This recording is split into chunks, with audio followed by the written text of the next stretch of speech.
Ngayong araw nga pala may nabili tayong lava lamp. 100 nga lang pala ang kuha natin dito. Yun nga lang ay wala na yung mga wax at chemical na laman nito. Sisilipin ko nga rin pala ang mga internals na to upang malaman natin kung gumagana pa. Yung 12 volts na charger nga pala ng kiluhan namin ang gagamitin kong pangsalpak dito sa may lava lamp natin. Itatabi ko nga muna sa gilid itong bote at baka malaglag at mabasag. Isasalpak ko na nga pala ito para malaman kung gumagana pa ang mga ilaw ng lava lamp natin.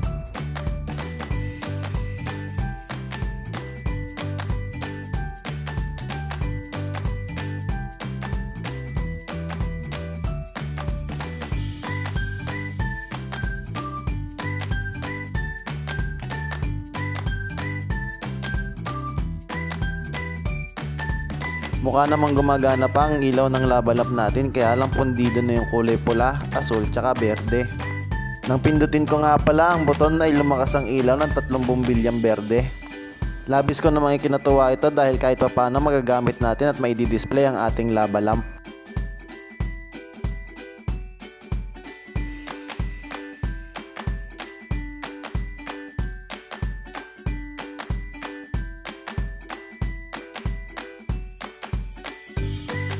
Sinubukan ko nga rin palang pindutin ng ilang beses pa yung buton para malaman kung umiilaw pala yung ibang bumbilya natin. Pero mukhang talagang pundido na yung ibang bumbilya, kaya okay naman to, pagtsatsagaan na lang din natin.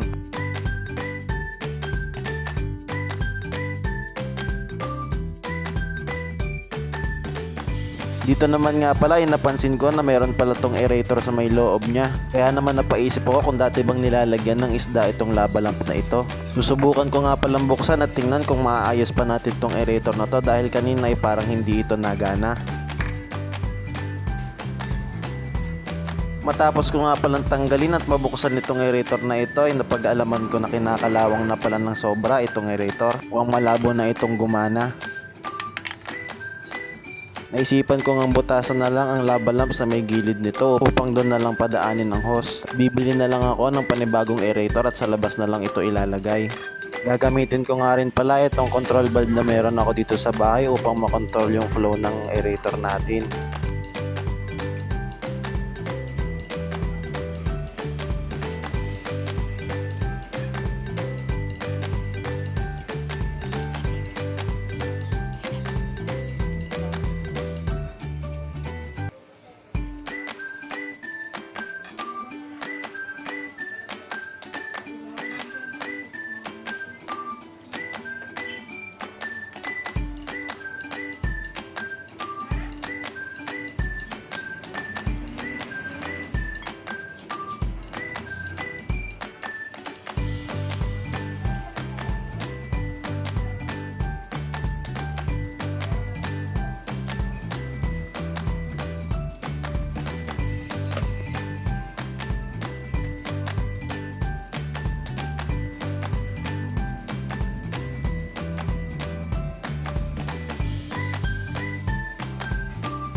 Dito nga pala ay nilagyan ko na ito ng tubig at mga laruang isda upang matesting kung anong mangyayari.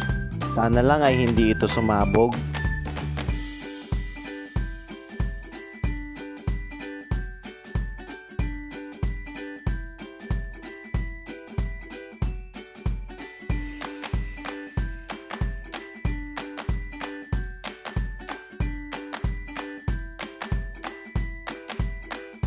O diba, napakaganda. Tuwang-tuwa nga pala ako na nagsimulang maglutangan at parang maglangoyan yung mga laruang isda. Pinag-iisipan ko pa nga nung una kung totoong isda ang ilalagay ko dito. Buti na lang nakita ko tong mga laruan na pakalat-kalat. Kaya naman ito na lang ang inilagay ko, bawas pagkain, linisin, tsaka maintenance. Talaga naman nakakatuwang pagmasdan. Tingnan nyo naman yung mga laruang isda, parang totoo at may buhay. Kumilos ay para talaga naglalaro at naglalangoyan. Giisipan ko nga pala kung saan ko ilalagay ito. Dito ko nga pala siya inilagay sa may harapan ng TV namin. Sa kwarto ko sana ilalagay, kaya lang wala nga pala itong papatungan sa may kwarto namin. Siguradong matutuwa ang mga kasama ko sa bahay pag nakita ito sa may harapan ng TV namin.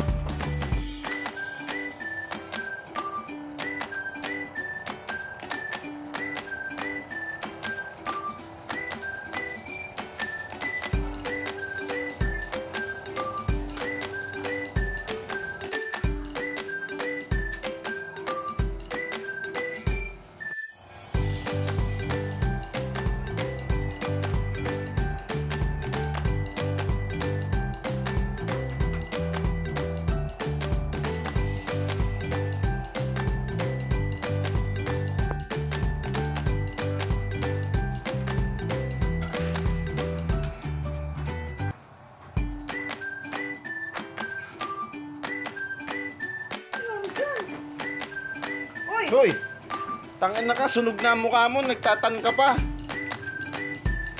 Ano? Sunog na ang mukha mo, updi siguro nan. Pare, ang galing!